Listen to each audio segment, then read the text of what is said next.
Ini adalah rekaman asli pada saat di mana pemimpin Yahudi memujuk Sultan Abdul Hamid II untuk mendirikan tanah Zionis di Palestina. Video ini diambil pada tahun 1901 semasa pemerintahan Sultan Abdul Hamid II, Sultan ke-34 dinasti Turki Utsmaniyah. Di mana Rabi Agung Yahudi, Theodor Herzl membungkuk di hadapan Sultan Abdul Hamid II di Istanbul tahun 1901. Kedatangannya adalah untuk meminta izin mendirikan pemukiman Yahudi di Al-Quds, namun Sultan Abdul Hamid dengan tegas menolaknya.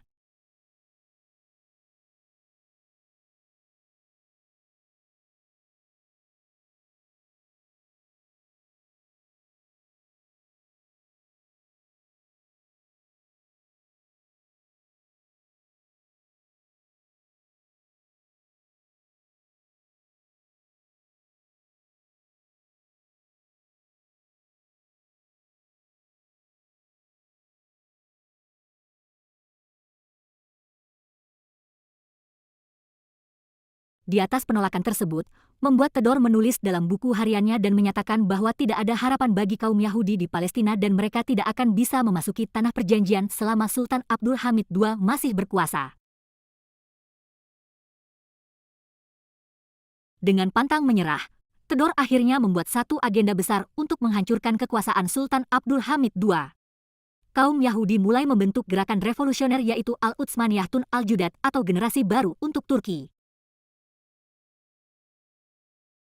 Akhirnya pada tahun 1908, Sultan Abdul Hamid II berjaya digulingkan setelah revolusi Turki muda ini terbentuk dan pada tahun 1948 maka berdirilah satu persatu tanah haram Israel di atas tanah wilayah Palestina. Dan saat itulah pendatang Yahudi Israel ini mulai masuk ke Palestina dan mendirikan pemukiman haram di negara Palestina.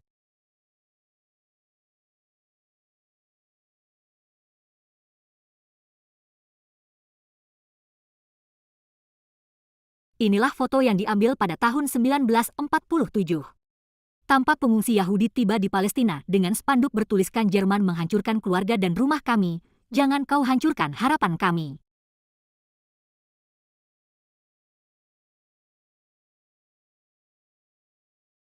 Sampai saat ini mereka dengan rasa tidak malu telah pun mengklaim Palestina sebagai tanah milik Israel, tanah yang dijanjikan Tuhan. Tidak cukup dengan itu, adanya rezim Zionis Israel mereka menjadikan rakyat asal Palestina sebagai pelarian di bumi sendiri. Mereka sewenang-wenangnya menyakiti, membunuh, mengebom saudara-saudara Islam dan Kristen kita di sana.